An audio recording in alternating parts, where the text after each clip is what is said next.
Chair, I can confirm we're now live.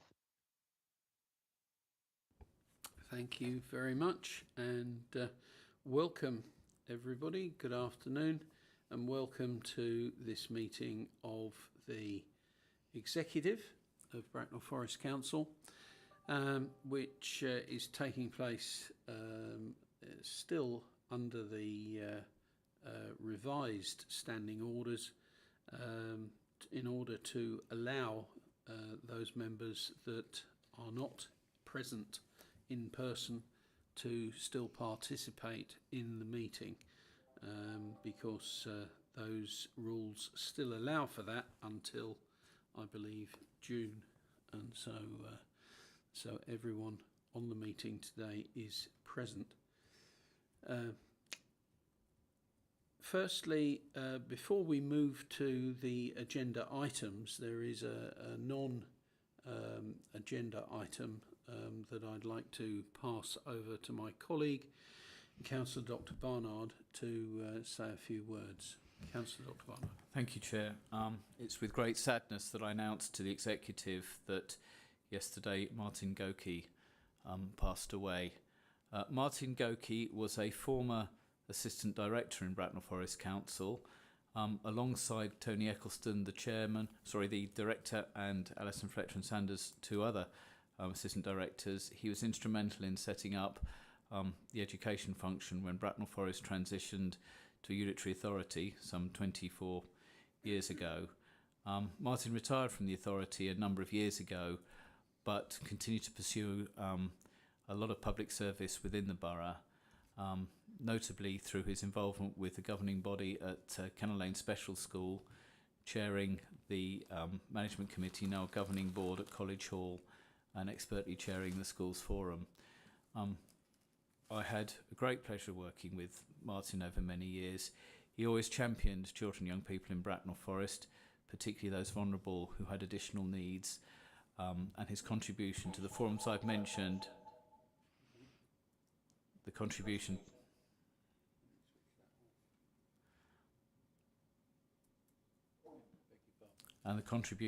to those forums and many others that he was involved in has left a very strong legacy, not just of public support, but of improving outcomes for those children. I say on behalf of all of us as councillors, I'd like to pass on my condolences to his family, friends and colleagues, and just to say that we will always remember his contribution over many years to Bracknell Forest. And Chair, can I ask that we just pause for a few moments to reflect? Thank you. Thank you.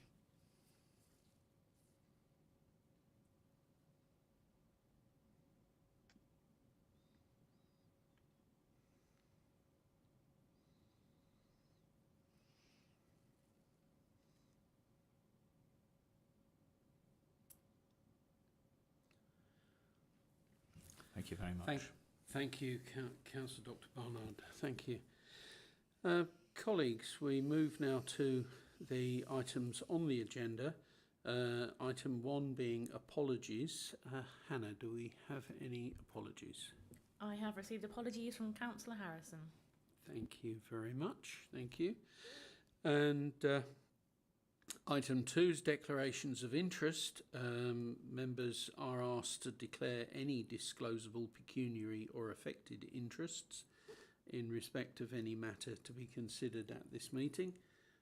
Colleagues, do we have any such interests to disclose at this point in the proceedings? No?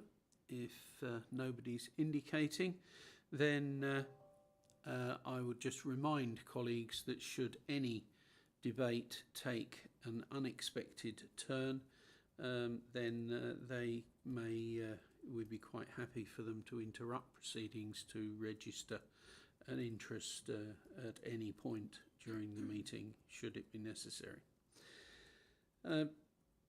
Item 3 is the minutes, and I should like to consider and approve the minutes of the meeting of the Executive held on the 15th of March.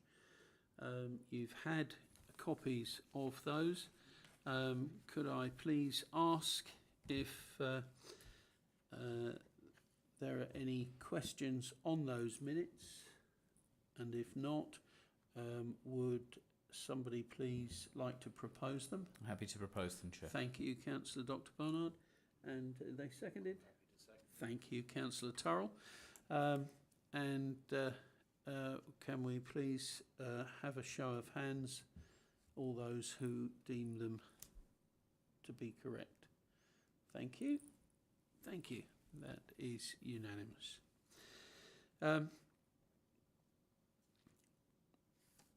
That takes us to item 4, and just to inquire, Anna, do we have any urgent items of business? No, none notified. Thank you very much. Thank you.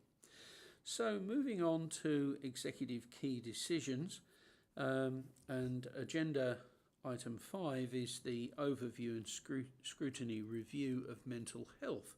And at this point, I'd like to welcome Councillor Mike Gibson, who has chaired the working group that have produced this review.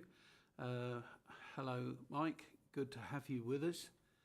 And if I can now pass over to you, please, to introduce the paper. Thank you very much, Chairman. Just checking you can hear me. Yes.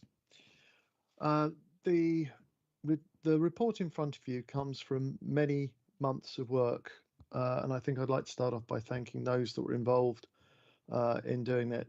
My fellow councillors, our partners in health, officers that were invited along, members of the public who have taken part in this, particularly Jen Lawson, who was the officer responsible for putting together our thoughts and comments. I'm just going to go through why we did it, what we found, and the recommendations very, very briefly. I assume the executive has time to look through the report.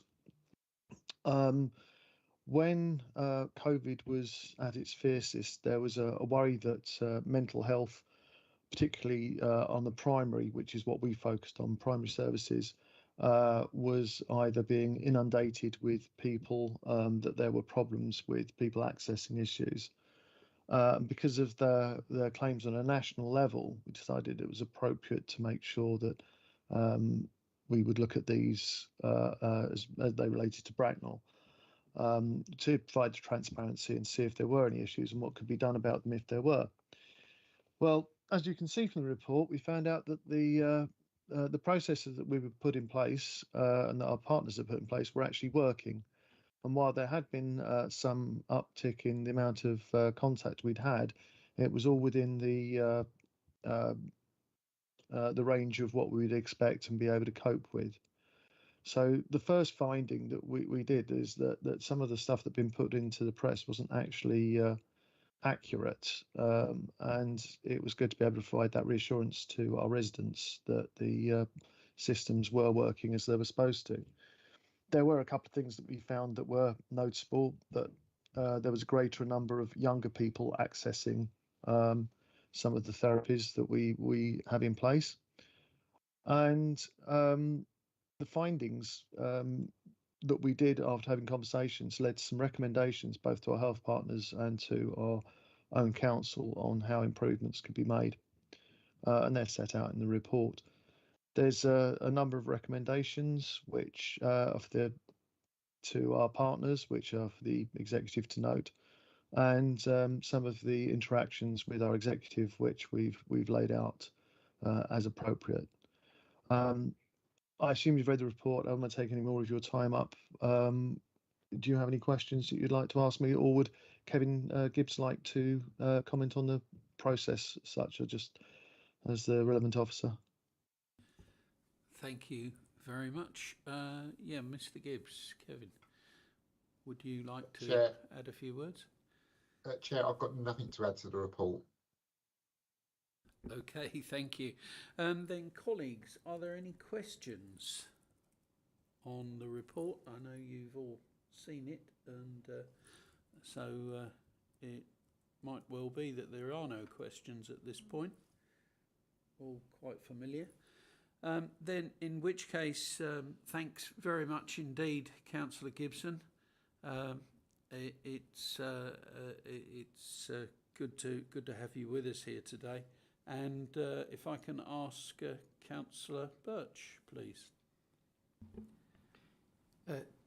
Thank you, Chairman, and thanks also to Councillor Gibson and all the people that were involved, because I knew there were quite a lot of people that were from partners and so on and so forth.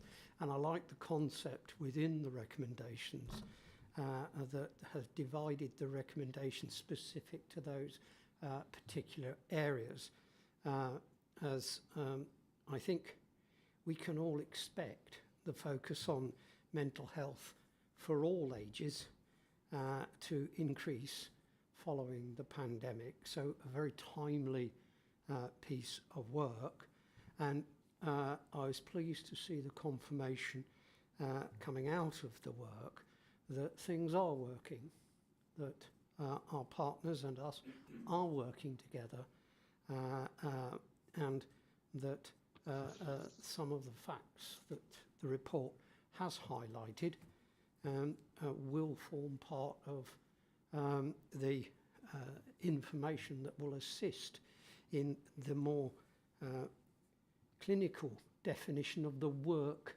needed to actually help all those that are starting or are engaged with our services. And I was pleased to see the comments that were being made, particularly in terms of following through with the Health and Wellbeing Board, where I can assure Councillor Gibson and others the focus on mental health, particularly children's mental health, is something I as chairman have focused on and will continue to focus on, and I shall look forward to welcoming Councillor Gibson to the Health and Wellbeing Board when he can present in somewhat more detail to the Health and Wellbeing Board the findings, but then also hopefully be able to add that extra value to the delivery plans that all our partners are going to put together. So, Leader, I'm happy to accept and to move the recommendations. And that is seconded. Thank you very much. So, Paul, may I just finish off with a comment after Dale's raised indeed. that? Yep. Yes, I do have a 40-minute presentation in PowerPoint if you'd really like something in more detail. I've kept it brief. This is the third presentation I've made. The fourth one will be to the Health and Wellbeing Board. I welcome any councillors that would like more information or more detail on it to either come along to that meeting on the 8th of June, and I will be more than happy to talk to them separately if they would like any more detail. Thank you very much indeed. Thank you. So, colleagues, we have the recommendations moved and seconded by Councillor Dr Barnard. Would the seconder like to speak now or reserve?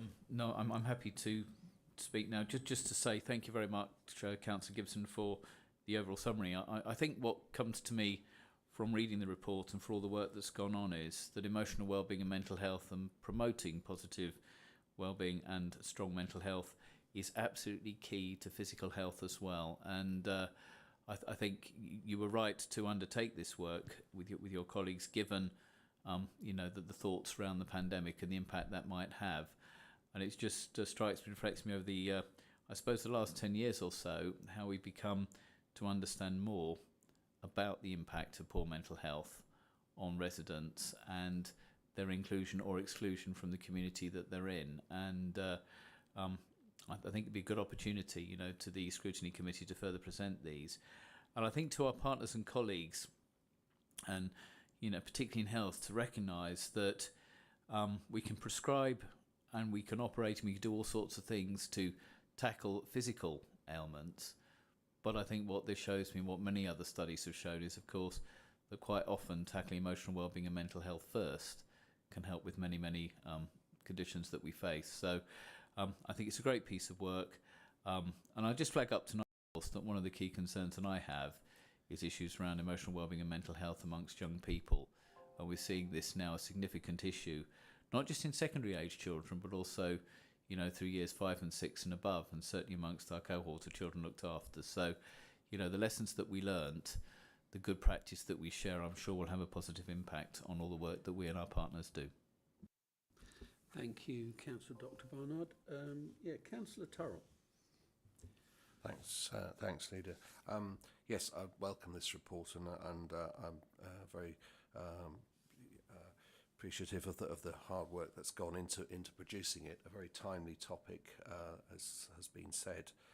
I am somewhat concerned to hear that we've had media not putting across the information as about services that you know is accurate, and I do think that's something that is of concern at a time when people might find, you know, even accessing the services in the normal way, you know, it's a bridge to cross. So I think any report like this that can set out the offer clearly is very important and very welcome. Thank you. Thank you very much. Would anybody else like to contribute? No? In which case, Councillor Birch, would you like to sum up, please? Thank you. Nobody's actually spoken against any of the recommendations because they're sound, and they will form and go towards the health and wellbeing strategy. And I've had early sight of some of the comments from the health and wellbeing strategy consultation, and we had a good response to that. And quite a few of those responses mention the need for additional focus on mental health, children's mental health and so forth. And I'm pleased also that there is a focus on the regeneration of an excellent concept that we as a council put together as one of the first in the community map. And I was particularly pleased to see that. And we will be refocusing on that. So a positive report, thanks to everybody involved, and look forward to seeing you, Mike, at the Health and Wellbeing Board. Thank you very much. Though I'm not sure a 40-minute presentation is... Thank you, Chairman. Thank you very much. Thank you. Would all those in favour please show? Thank you. That is unanimous. And if I could just once again thank Councillor Gibson for taking the time to come along this afternoon, and Mike, if I could ask you also please to pass on the thanks of all the executive to all those who contributed, and I know it was something of a cast of thousands, but please do pass on our gratitude on a piece of work really well done. Thank you very much indeed. And you're more than welcome to stay, or you might have other meetings to go to. I have another meeting to go to, Chair, but thank you, Chairman. So thank you for the offer, and I will pass on those thanks and thoughts to the exec. Thanks very much. Thank you. And we now move on to agenda item 6, which is the service plans for the council for 2022 to 23. And that's to be introduced by Katie Flint. Katie, thank you. Thank you very much, Leader, and good evening, everyone. So we've brought to you today the third and final set of service plans for this current council plan period. These set out our plans for the coming financial year to achieve the objectives that we've got set out in the main council plan. This year, the key changes have been to split out the previous Central Directorate service plan into separate place planning and regeneration, resources and the Chief Exec's office service plans. And that's to reflect the same amendment that we made to the quarterly service report, so it aligns those more closely. Across the 3 years of service plans that we've had for the current council plan period, you'll see within the report in front of you that all of the objectives within the council plan have had actions recorded against them, which I think demonstrates some really good progress against our original commitments. Since last year's service plans, we've had 27 tasks that have been achieved and therefore removed. And we've also had 43 actions that have been added, and these relate either to new bits of work or also tasks that continue our existing work streams.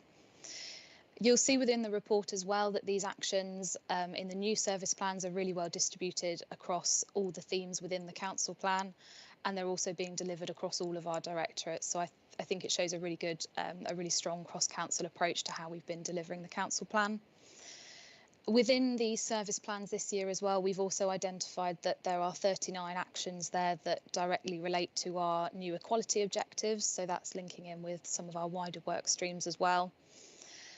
There will be one further, probably light touch review of these service plans next year, just while the next council plan is in development. But I think that where we are at the moment gives us a really good grounding for the next financial year. So tonight we'll be asking yourselves, executive, to endorse these plans for publishing the service plans on the website. Thank you very much indeed. Thank you.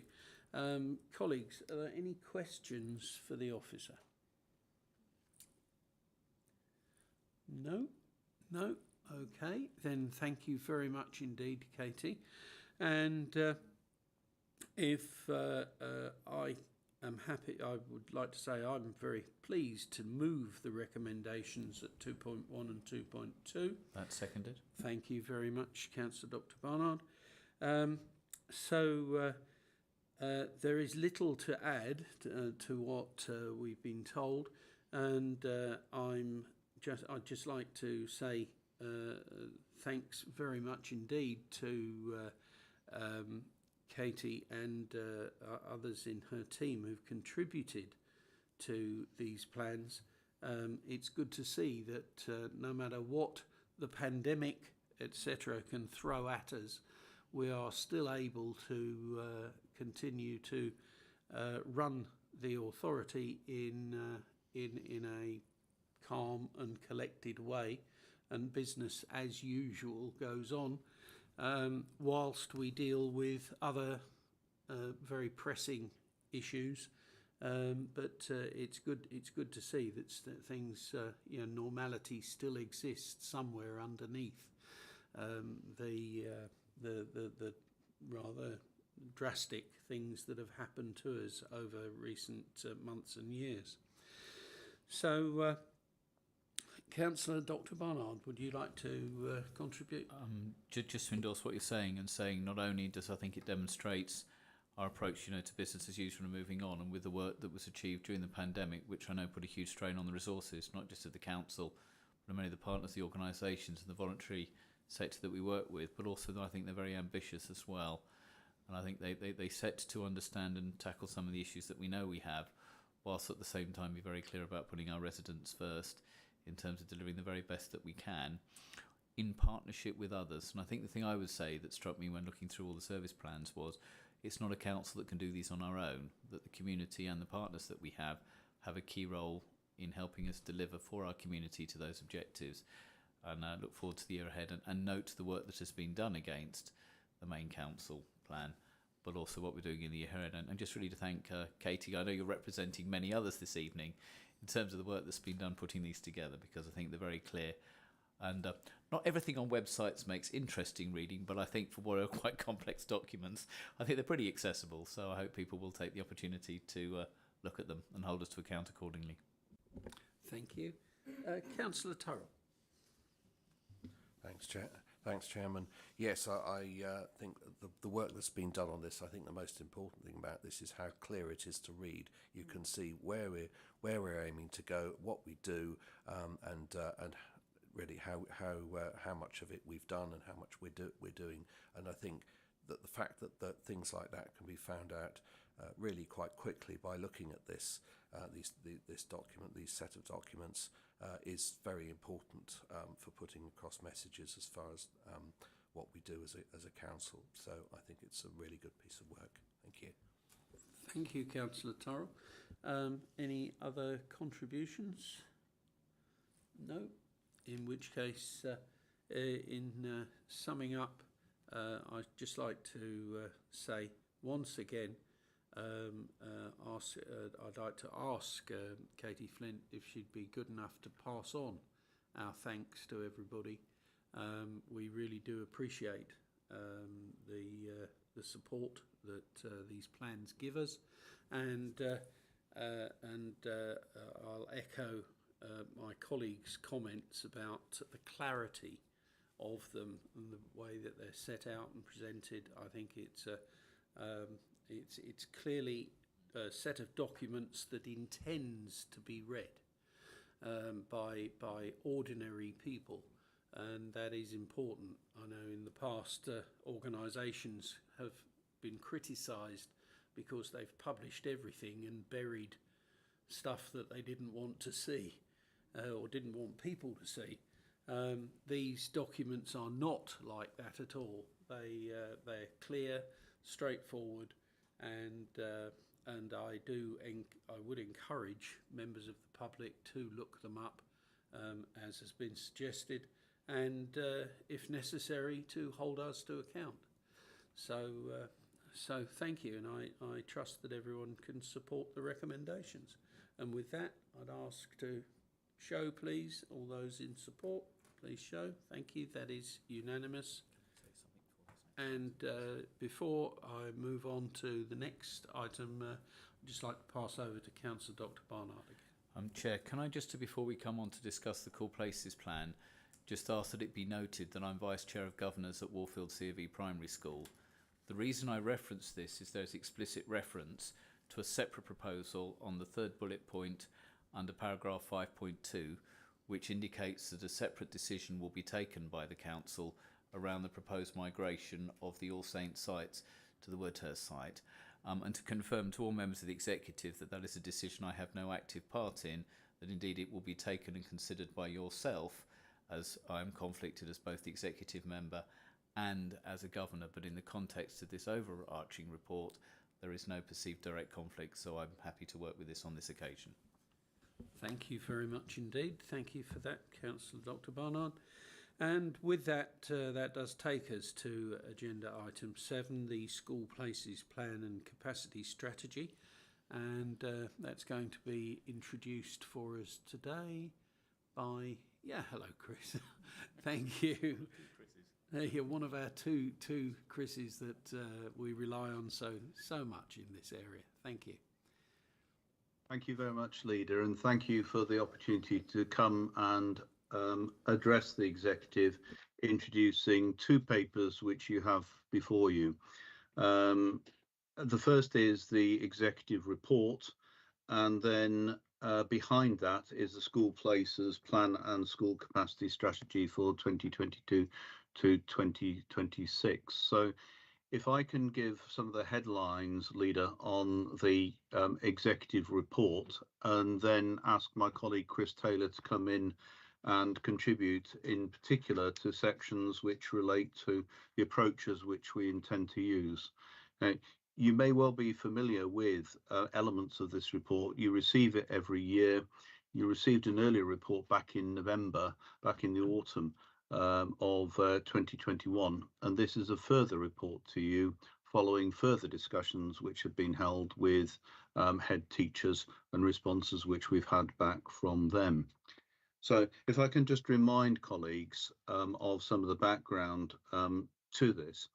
The first is that there is a statutory duty which falls on the Council to ensure that there are sufficient school places available within the area. And we operate in complex times with a combination of local authority maintained schools and academies. But the status of the schools does not negate or reduce in any way the duty that the Council actually has. So the duty still falls on the Council in relation to all of these areas. One of the things, however, that the legal position is not clear on, nor is the Department for Education, is what does sufficiency actually mean? There is an assumption almost within the Department for Education amongst other local authorities that refers to a 5% figure either way. So if a local authority area has more than 5% of total places which are in excess of what it requires, then there is a duty for it to look at that and for it to consider the position. If, on the other hand, there is a shortfall of places, not sufficient places in any of the sectors, primary or secondary, and it is less than that 5% figure, then you could argue that the duty falls on the local authority perhaps to provide additional temporary accommodation. If it is less than 5%, you have to provide additional temporary accommodation, or if you're an academy, you'd seek additional funding from central government to actually do that. If, however, there is a more than 5% shortfall in terms of accommodation, then you'd be looking at capital investment and new build to actually deal with it, to deal with those issues. So those are the parameters that we are, those are the broad parameters that we are dealing with. The brief summary is that if we were to look at the primary sector, if the council and the governing boards and the trustees were to take no action, then there would be difficulty within next 2 or 3 years, and certainly by 5 years, we may end up with a surplus capacity of about 20 to 25% across Bracknell Forest as a whole. Less of a problem in North Bracknell, more of a problem in South Bracknell, and more of a problem in Crowthorne and Sandhurst. So there are real challenges ahead. Now, the council could take the view that some others are taking elsewhere of not getting involved in these discussions and taking the view that it isn't really the council's responsibility and that these are matters which just need to be resolved locally. But our view is that that's not right. And we don't think that's the stance that we should take, because we think we are an important stakeholder, one of many in this debate, and we should demonstrate some leadership in this and actually look to see if we can address those issues. So there are particular problems over the next 3 or 4 years in terms of the primary sector, and there's no indication that problem is going to go away. So that's the position in the primary sector. In the secondary sector, the numbers are broadly stable. There may be some pressure points 4 or 5 years down the lines, but that's very much at the margins. So therefore, we've got a problem in terms of surplus capacity within the primary sector. We need to continue to monitor the numbers going forward into the secondary sector. I think we need to have discussions about post-16 provision through facilitated discussions with the secondary sector and with local colleges later on in 2022 to really look at the nature of the post-16 provision and the nature of the curriculum that's on offer, to try to ensure with our partners that as far as possible the curriculum which is being offered is broad and balanced and there's equality of access as far as all are concerned, in particular those who've got disadvantaged and those who've got special educational needs. Turning, Leader, to the issues to do with SEND, we do have particular challenges as far as that's concerned in terms of capacity.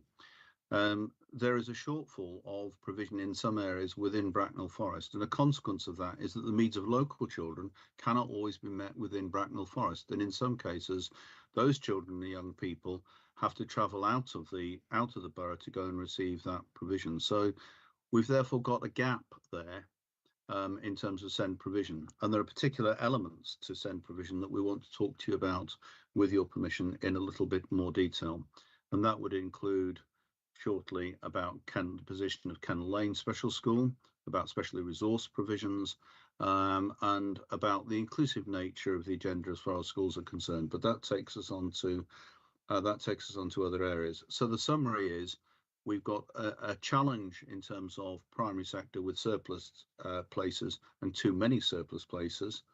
Secondary sector looks fine. Post-16, we need to have facilitated discussion about the nature of some of the provision there and to have a review of post-16 provision.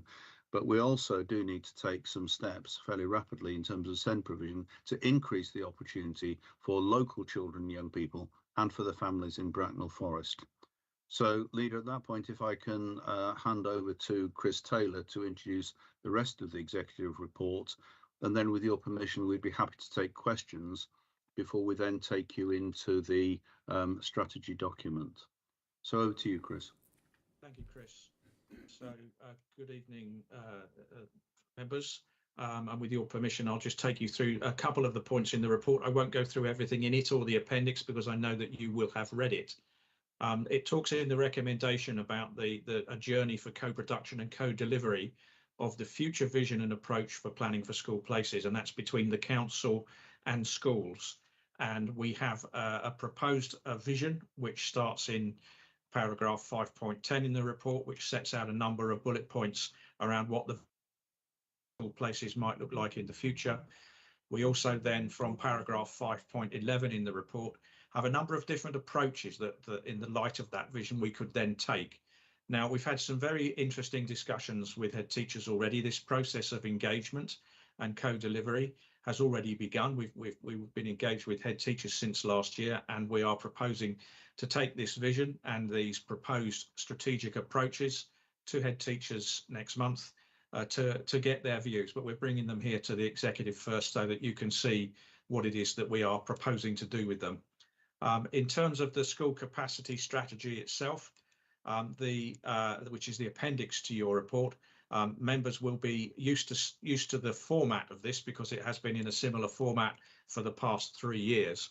So there's nothing specifically different about the way in which the school places plan has been drafted. However, the part of it that I would like to draw members' attention to is around SEND, special educational needs and disability, which Chris was referring to just now, and paragraph 11.20 in the school places plan, which is the appendix to your report.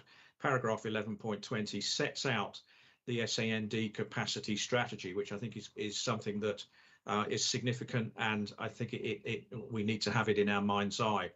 So Chris talked already about the special school, and there is need for further investment into that. Members who know the special school will know that it's got some significant issues with its site and buildings. We are looking at a short, medium and long-term plan for Kennel Lane School to raise the standard of the physical accommodation there. So that will come forward. I think the next thing the executive will see is probably a proposal on the capital programme for a project to begin addressing these needs at Kennel Lane. Secondly, specially resourced provisions.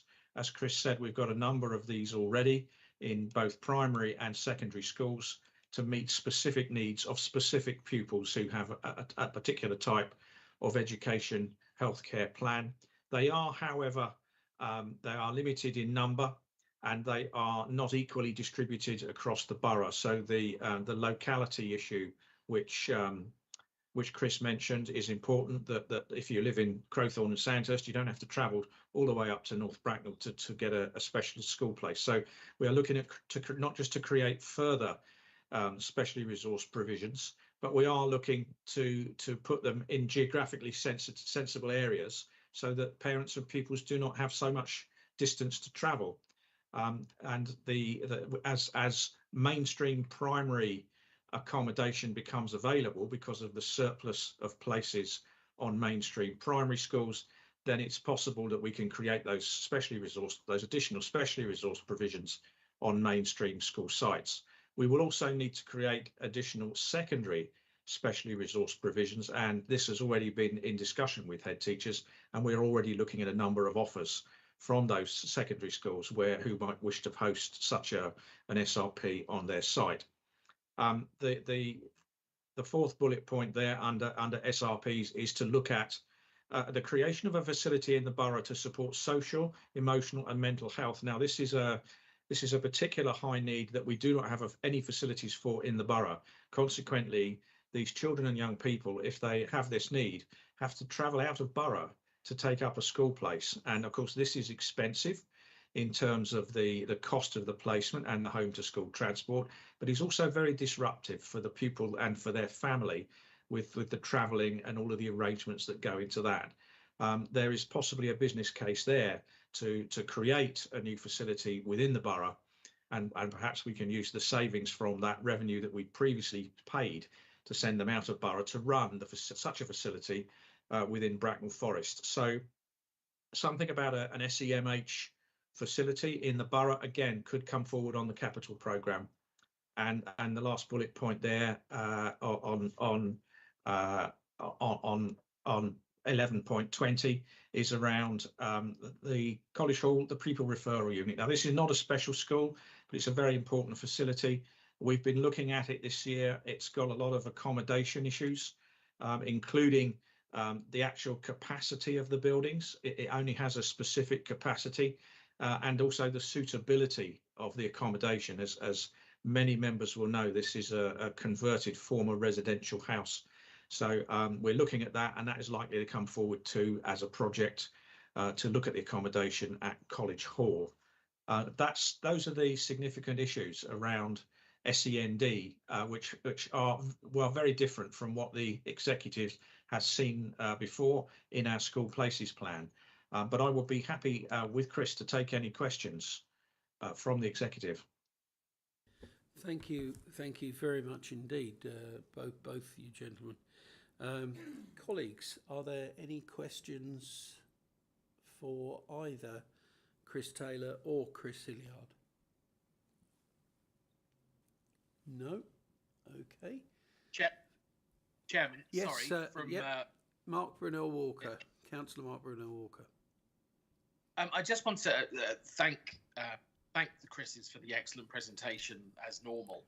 I think it's a comment that I'd made in previous settings as well. And I should probably declare an interest by virtue of the fact that I have an autistic daughter. When we're looking at the provision of special educational needs, it's a particularly thorny issue, and it doesn't have a one-size-fits-all solution. So I think I'm just seeking an assurance or asking a question when we talk about having in-borough provision, which I fully support, that it doesn't then preclude seeking out-of-borough placements or out-of-borough education provision, should that be the right thing for the child and for the family.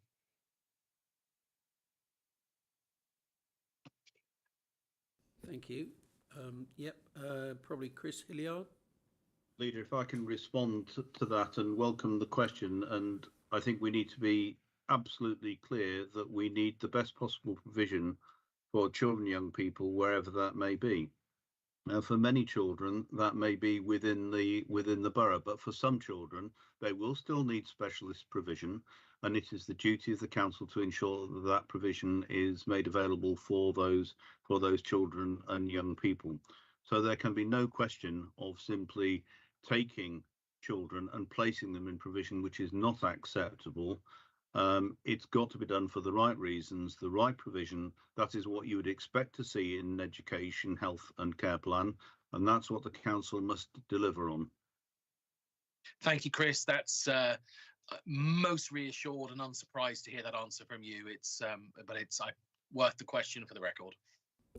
Thank you very much for that reassurance, Chris. Any other questions? No? In which case I'll pass over to Councillor Dr Barnard. Thank you, Chair. I'd like to move the recommendations in 2.1 and 2.2 on item 7. Thank you. Seconded by Councillor Birch. Thank you very much. Can I first of all thank Chris Hilliard and Chris Taylor for the huge amount of work that they have led on this, and also to thank all our head teachers, chairs of governors and others that have been involved in the process so far, and as is indicated in 2.2, the work that they will continue to be involved in the months and years ahead. I don't want to add hugely to the content of what's been said, because I think it's been very clearly set out, but just draw members' attention to a few things. First of all, and to thank Chris Taylor in particular for the work that he's done on actually forecasting school places. It's not a dark art, but it's one that has proved somewhat vexatious over the years, because you actually have to try and understand how many children will be born in Bracknell Forest over a given time. But Chris, a number of years ago, came up with a new approach to the model, using Excel to its fullest potential, and has tested and marked his own efforts against previous years' forecasts. And I think the reason I make a big point of this is because when you go out with a strategy like this, you need to have credibility with schools in terms of what you're actually forecasting for them to buy into and gain ownership of this. Now, why is that so important, and why are surplus places such a big issue? Well, schools are funded by the number of pupils they have in a given school. And we all know that schools have fixed costs, but predominantly their funding comes through the number of children that they have on roll. Yes, there's additional top-up here and everywhere, but fundamentally that drives the budgets of a school. But I think when we look at primary schools in particular, one thing that we're very committed to and comes through in this strategy is we want there to be local primary schools for all our children across the borough. and to make sure that those schools are sustainable and accessible for children right across Bracknell Forest. So with that comes a need to make sure that when you plan, that you have those upfront conversations so the schools can be the right size.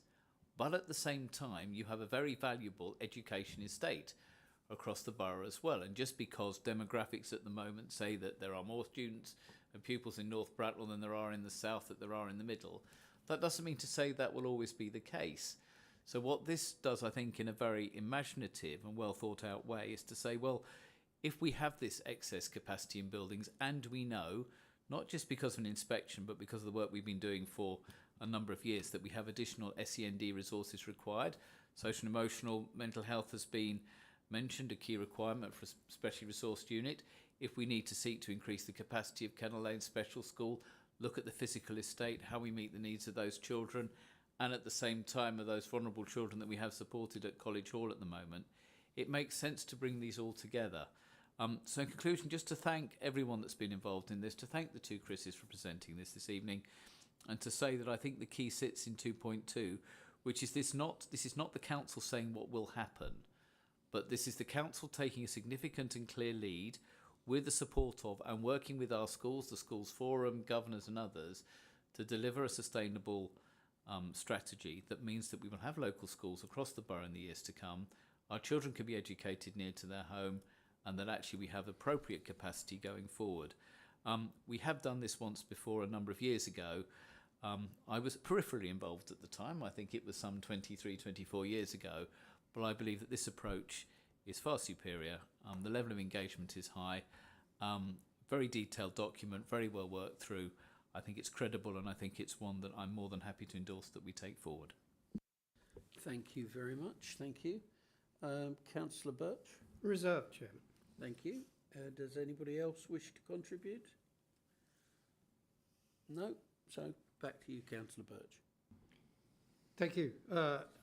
The timing of this is quite interesting, given that I noticed we've recently had a briefing paper on this year's allocation of places.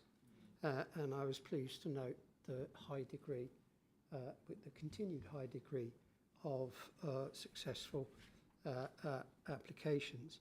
And I think we have a lot of forecasts come through this forum, but few with such particular significance. So I'm just adding to previous speakers my thanks for the work and the effort that's gone into it, of making it happen, and also to look at how we can take the plan forward to ensure that our schools continue to operate as effectively as they do, with such a high percentage of good and or better schools in the budget. And it's this sort of planning and forethought that will assist us in that. So I'm pleased to support this. I think it's a very detailed and very effective piece of work, and I look forward to us monitoring the progress, because I think Councillor Barnard did say he'd been marking his own homework. Well, no need to do that anymore. We'll assist you. Thank you very much. Thank you. Councillor Dr Barnard. Follow that. No. Thank you very much, Chair. So I think just to sum up, I mean, I agree with everything that Councillor Birch has said. I do think it's worth just highlighting to colleagues that this will be quite a challenging process going forward.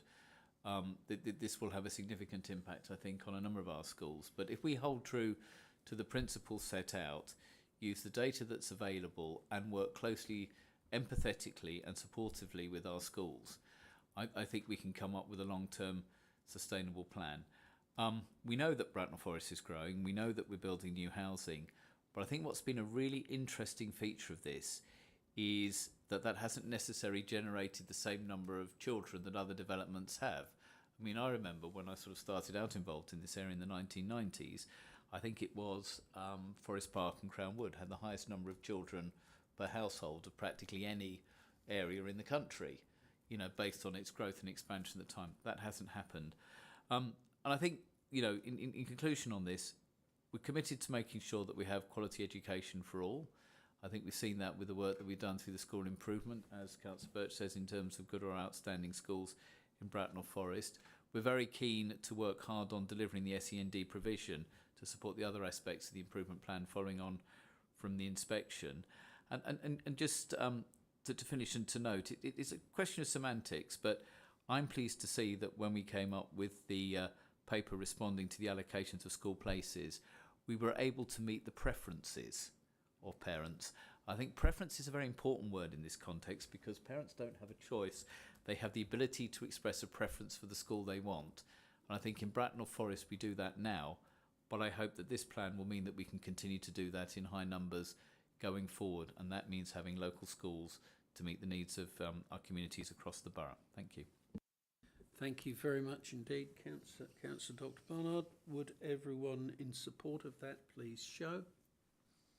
Thank you. That is unanimous. And thank you once again to Chris Hilliard and Chris Taylor for your excellent work, and we appreciate it. Thank you.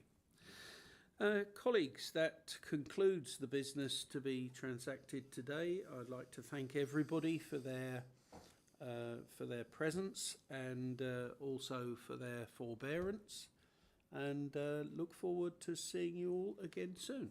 Thank you.